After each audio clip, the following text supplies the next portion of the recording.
turned up to this one, Worcester Bosch 30SI combi boiler. It's just a standard service. Found the red burner gasket's gone because it was given off CO. So just wanted to make a little video in real time how to get to it, and all one-handed. Pull the pin out the gas tube and use your 13mm set spanner to use it as a wedge to pop that out. Previously I've been using grips, but that's much easier.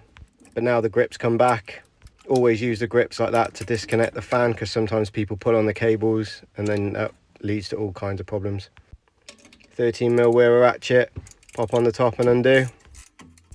This does drag on a little bit, but like I said, it's a real-time video, which I'm doing one-handed just to show you how it really is.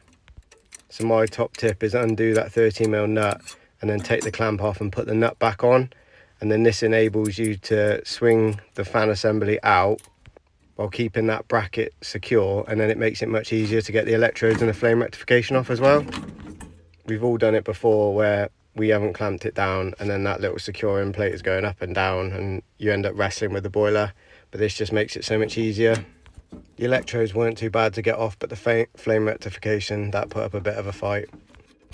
Another top tip, save using tools, literally get your fingers around it and just twizzle it round. That quite often frees it up.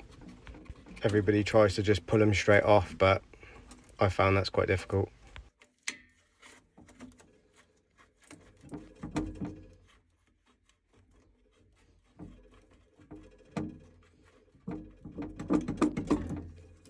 So finally, once all three are off, I'm going to take the nut back off. The clamp lifts up from the top and then up and over the electrodes. Then put it safe, you'll need that later. We can see how bad the gasket is, it's flat as anything. I know the heat exchanger's gone, but I don't have one with me, so I'll change that at a later date.